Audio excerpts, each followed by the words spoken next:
Hi students, myself Mofida Khatun going to teach you the lesson 4 and today's topic is subphylum of Chordata. So there are three subphylum of Chordata. One is Urochordata, next Cephalochordata, then Vertebrata. Now we have to know about distinguished features of Urochordata. So this subphylum, Urochordata subphylum is also called Tunicata because the adult body is enclosed within a leathery test or tunic formed of a cellulose-like organic substance termed tunicin. Next, their notochord is only present in the tail of the larva, hence they are named as Urochordata and disappears in the adult. The dorsal tubular nerve cord is found in the larva and it is replaced by a dorsal ganglion in the adult. Next point is the pharynx is performed by numerous apertures called stigmata formed by subdivision of the larval gill slits. The stigmata open into an ectoderm lined cavity, the atrium.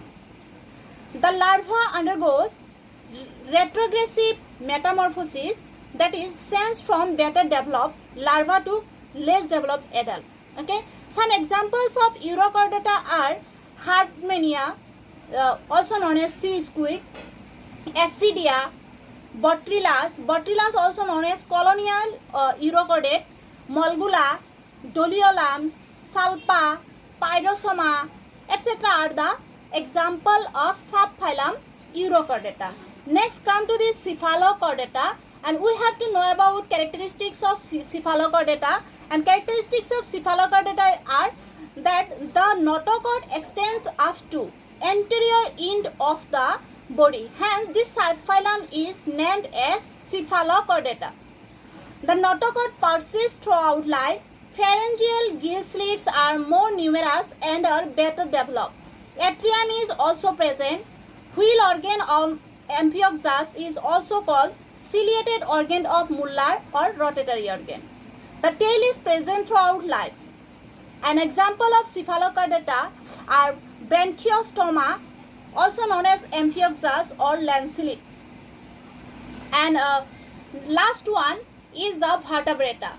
Before knowing the Vertebrata, one important thing is that subphylum Urochordata and Cephalochordata are collectively known as Archaea.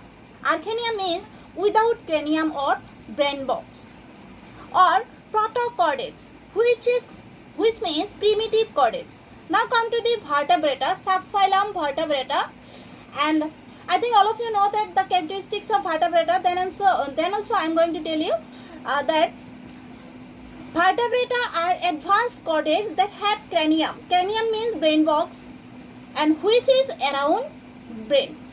Notochord is also present in the embryonic stage. It is replaced by vertebral column in the adult forms. And paired appendages are never more than 2 pairs. There is very high degree of cephalization, formation of head. The epidermis consists of many layers of cells. Epidermis may bear an exoskeleton or of scales, feathers or hairs. Xylem is well developed. Digestive tract is complete and is ventral to the central nervous system. The endoskeleton is formed of cartilage or of cartilage and bone. Heart is ventrally situated and there is present hepatic portal system. Respiratory organs may be gills, skin, buccopharyngeal cavity and lungs. A pair of kidneys are present for excretion. Nervous system consists of central nervous system, that is brain and spinal cord, peripheral nervous system, cranial and spinal nerves, and autonomic nervous system, sympathetic and parasympathetic nervous system. Cranial nerves are 8, 10 or 12 pairs. Endocrine glands are found in all vertebrates and they are unisexual. Okay, and except hagfish, which is bisexual, they lack asexual reproduction.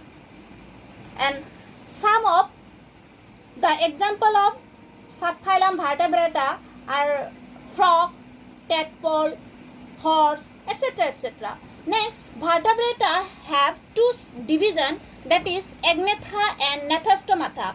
Agnatha, which lacks jaws, whereas gnathostomata bears jaws. Okay. Then agnatha have one class, that is cyclostomata, and we have to know about details about cyclostomata.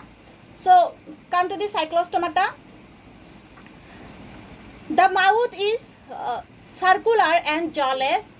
They are also called jawless fishes.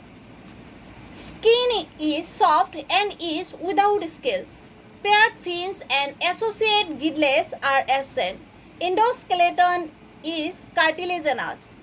Stomach is absent. They have gill slits for respiration. Heart is two-chambered, one auricle and one ventricle. Lateral license organs are present. Fertilization is external.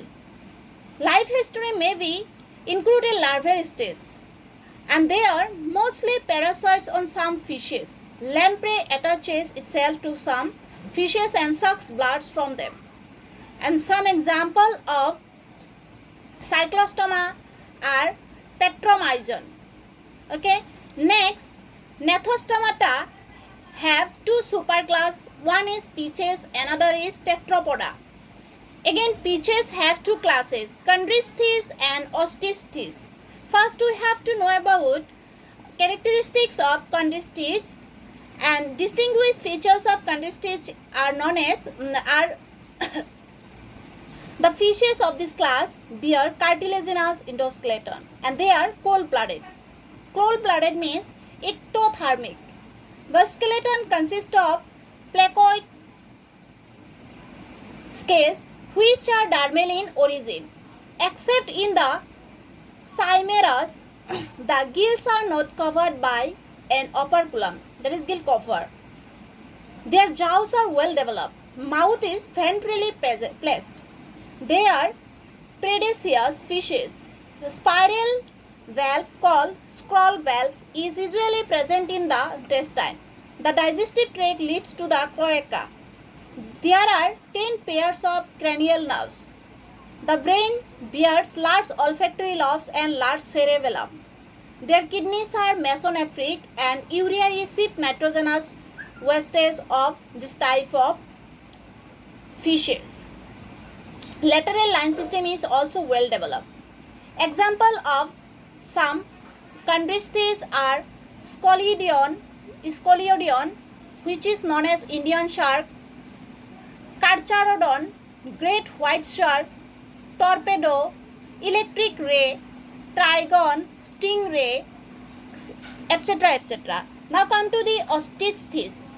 Some features of Ostisthyes are the endoskeleton is cartilaginous in the embryonic stage, but in the adult forms, more or less it is replaced by bones. Caudal fin usually homoceral.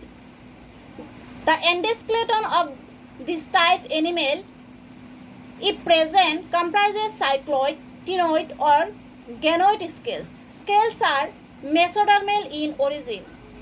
The mouth is terminal. Their digestive tract leads to an anus. Cloaca is absent in bony fishes. An air bladder is usually present. It facilitates floating. Gills are covered by an operculum. Kidneys are mesonephric, and ammonia is cheap nitrogenous waste. There are present 10 pairs of cranial nerves. Now come to the tetrapoda, which have again 4 classes. They are amphibia, reptilia, aves, mammals. I think all of you know the characteristics of all these amphibia, reptilia, aves and mammal. Then also I am going to tell you. Listen carefully. So amphibia, their endoskeleton is absent. Endoskeleton mostly bony. Skull with 2 occipital condyles, also known as dicondylic. Amphibian skin is usually without scales. Their alimentary, urinary and reproductive tracts open into cloaca. Respiration by lungs. Skin, buccopharyngeal cavity and gills larvae with external gills which may persist in some aquatic adults. Poikilotherms had 3 chambers, 2 auricles and 1 ventricle. Renal and hepatic portal system well developed. Kidneys opisthonephric. Brain poorly developed. Cranial nerves 10 pairs. Eyes have eyelids. Ear consists of middle and internal ears. Sexes are separate. Their fertilization mostly external, oviparous. Development indirect, and larva is a tadpole which metamorphosed into adult. Some example of amphibia are bufo, means toad, rana, means frog, salamandra, means salamander. Next come to the reptilia. Class Reptilia. Skin of reptilia is dry, rough and without glands. They bearing epidermal scales or scutes. Their alimentary canal terminates into a cloacal aperture. Respiration always takes place through lungs. Heart usually 3-chambered, 4-chambered in crocodile. Their kidneys is metanephric type. Crocodile are amodotelic. Turtles and alligators are ureotelic. Lizards and snakes are uricotelic. Lateral line system is absent. Snakes possess Jacobson's organs, which are present in the roof of buccal cavity and are used for smelling. Skull monocondylic. 12 pairs of cranial nerves are present. Sexes separate and their development is direct. Internal fertilization and no metamorphosis. Some example of reptilia are turtle and testudo means tortoise. Chameleon means tree lizards. Next come to the class Aves. The body of Aves is boat-shaped and streamlined. Their forelimbs modified into flight wings. Legs bear horny epidermal scales. Preen gland or uropygial gland present at the base of short tail or uropygium. Upper and lower jaws modified into braid, which lacks teeth. The endoskeleton is bony, skull is monocondylic, long bones are pneumatic, that is, contain air cavities to reduce weight. The last 3 or 4 fused tail vertebrae form a structure called pygostyle. A system of thin walled air sacs is associated with the lungs. Voice box syrinx lies at the junctions of the bronchi and trachea. Heart is 4-chambered. Kidneys are metanephric and their excretion is uricotelic. Urinary bladder is absent except Rhea americana. 12 pairs of cranial nerves. Development is direct and the birds are homeothermics and spend a lot energy to keep warm. So some example of aves are crow, pigeon, parrot, etc. Now come to the last class, that is mammals. Examples of mammals are Ornithothyinacus, duckbill platypus, Macropus, Pteropus, Macaca. So characters of mammals are warm-blooded, hairy and have mammary or milk-producing gland. Endoskeleton is bony. The skin is glandular and covered by endoskeleton of hair. Digestive system developed. Respiration occurs only by lungs. The heart is 4-chambered. They possess a muscular diaphragm, dividing trunk into thorax and abdomen. Renal portal system is absent. Skull dicondylic. The brain has large cerebrum and cerebellum. Optic lobes are divided into 4 lobes called corpora quadrigemina. 12 pairs of cranial nerves. Their fertilization is internal except egg-laying monotermes.